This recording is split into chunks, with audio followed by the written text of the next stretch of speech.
Ты спишь 8 часов ночью, просыпаешься с утра уже уставший, а к обеду снова хочешь спать. При этом ты не бегаешь какие-то марафоны. И самое главное, чем больше ты ничего не делаешь, тем больше ты устаешь. Меня зовут Евгений Масеев, я психиатр и психотерапевт. Я давно работаю в теме психологии отношений. И сегодня я объясню, что же сжигает твою энергию. Если тебе эта тема интересна, ставь лайк под видео, подпишись на мой канал, чтобы не потерять меня. И мы начинаем. Эмоциональная усталость. Она возникает, когда твоя психика работает в фоновом режиме, как вот приложение, которое работает, жжет батарею, при этом ты им не пользуешься. Ты лежишь на диване, ничего как будто бы не делаешь, а при этом твоя голова занята. Ты лежишь, а твой мозг в этот момент сам прокручивает какой-то разговор, который неделю назад был, тревожится по поводу завтрашней встречи, сравнивает тебя с какими-то другими людьми, испытывает чувство вины по поводу того, что ты лежишь и ничего не делаешь. Это такая работа невидимая, но она истощающая. Первый пожиратель твоей энергии — это непринятые решения. Бывает, что есть куча вопросов, и тебе сложно определиться. Вот человек тебе что-то сказал неприятное, мне нужно ему ответить или нужно проглотить. Вот работа, мне нужно с нее уйти или остаться. Я не знаю, какая-то вот вещь, надо ее купить, это вроде бы мне хочется, но с другой стороны вроде сейчас не ко времени. Вот у тебя 5 таких вопросов в голове накопилось, все, ты остановился, ты дальше не можешь нормально жить. Ты не можешь свободно дальше двигаться, пока ты эти вопросы не решишь. Поэтому важно тут включить осознанность и принимать какие-то маленькие решения. Какие-то вопросы важно решить прямо сейчас, а если это такая дилемма, которую ты сейчас решить не можешь, ну, например, уйти с работы или нет. Вроде как мне она уже надоела, а с другой стороны она мне сейчас нужна.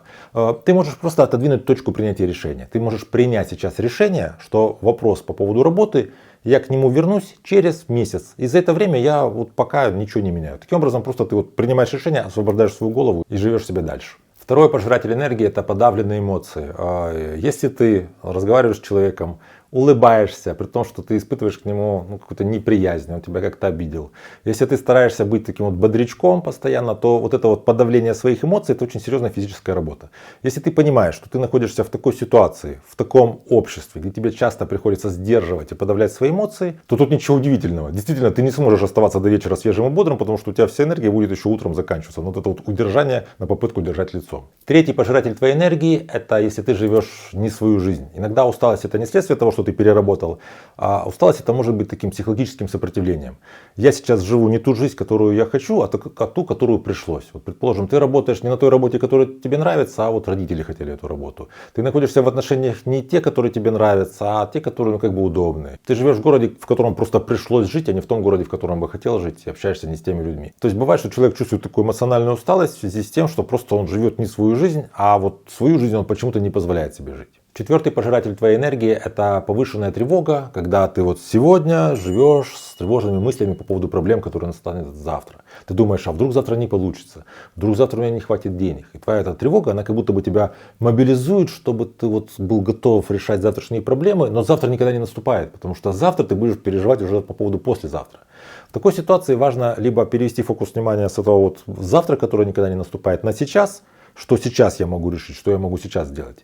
Либо если ты понимаешь, что эта тревога вот никак не связана с какими-то событиями в твоей жизни, то есть у тебя в жизни все вроде бы как условно хорошо, а боишься ты чего-то такого, чего вообще никогда не происходит, то, возможно, тебе стоит поработать со своим уровнем тревоги. Можно записаться на консультацию к специалисту, чтобы поработать с этим неадекватно повышенным уровнем тревоги, который не соответствует вообще действительности. Пятый пожиратель энергии — это постоянная доступность. У нас сейчас у каждого есть телефон, на телефон приходят миллион всяких сообщений разного уровня важности, разного уровня тревожности какой-то. Плюс в любой момент нам может позвонить какой-то близкий человек, родственник или, я не знаю, какой-то незнакомый человек и задать нам какую-то, так сказать, задачу и проблему. То есть даже если в течение дня тебе никто не позвонил, такая возможность есть, просто потому что телефон у тебя включен. Поэтому в такой ситуации важно активно управлять своей этой доступностью. Просто брать, если ты идешь есть, поставь телефон на беззвучный режим, отложи. То же самое во время сна, во время обучения, во время общения с близким человеком. Потому что мы привыкли постоянно быть в центре событий, это очень сильно истощает, а из вот этого вот миллиона стимулов, которые присылает тебе телефон, сколько из них действительно важные, сколько из них действительно они безотлагательные, требуют твоего внимания. Что в такой ситуации делать, если постоянно ваша энергия на нуле? Прежде всего нужно провести аудит вашей жизни. Берете лист бумаги, делите пополам, в одном столбике пишите, что повышает вашу энергию. Люди, занятия, какие-то мероприятия, действия. То есть вы понимаете, что когда я там с этим человеком пообщаюсь, потом, не знаю, предположим, погулял с собакой, покатался на велосипеде, чувствую себя вот хорошо, прям как вот просыпаюсь, как будто бы вот силы вернулись. С другой стороны, пишите наоборот, что у вас забирает энергию.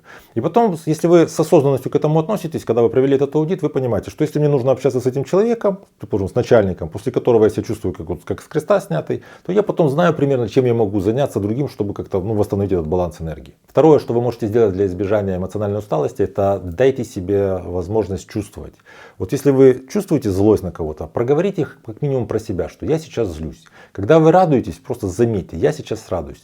Вот это вот добавление осознанности и называние тех чувств, которые вы испытываете, оно позволяет вам, по крайней мере, замечать. Чтобы уже не было такой ситуации, когда вы общаетесь с человеком, к которому испытываете неприязнь, а на лице у вас улыбка. И вы этого не замечаете, и таким образом ваша психика очень много энергии тратит. И третья важная вещь — это поддержка. Очень важно, чтобы вокруг вас были какие-то поддерживающие, близкие люди. Если вы понимаете, что вот эта ваша усталость, она длится уже месяцами и ничего не помогает, то тут нормально обратиться к специалисту. Если вы чувствуете, что у вас постоянно какая-то сниженная энергия и нет удовлетворения своей жизнью, можете записаться ко мне на консультацию. У меня на канале под каждым видео есть ссылки на мои соцсети. Пишите мне личное сообщение, мы с вами договариваемся и работаем. Надо понимать, что это не лень и не слабость. Вы просто тратите огромное количество энергии, которая не видна окружающим людям, и вам часто не видно. То есть вы устаете из этих процессов, которые таким вот невооруженным глазом, так сказать, не видны. Если вам знакомо то, о чем я говорю, когда вот ты вроде ничего не делаешь, от этого еще больше устаешь, напишите в комментариях, как вы часто с этим сталкиваетесь, что вы делаете, чтобы как-то себя вытащить из этой такой ямы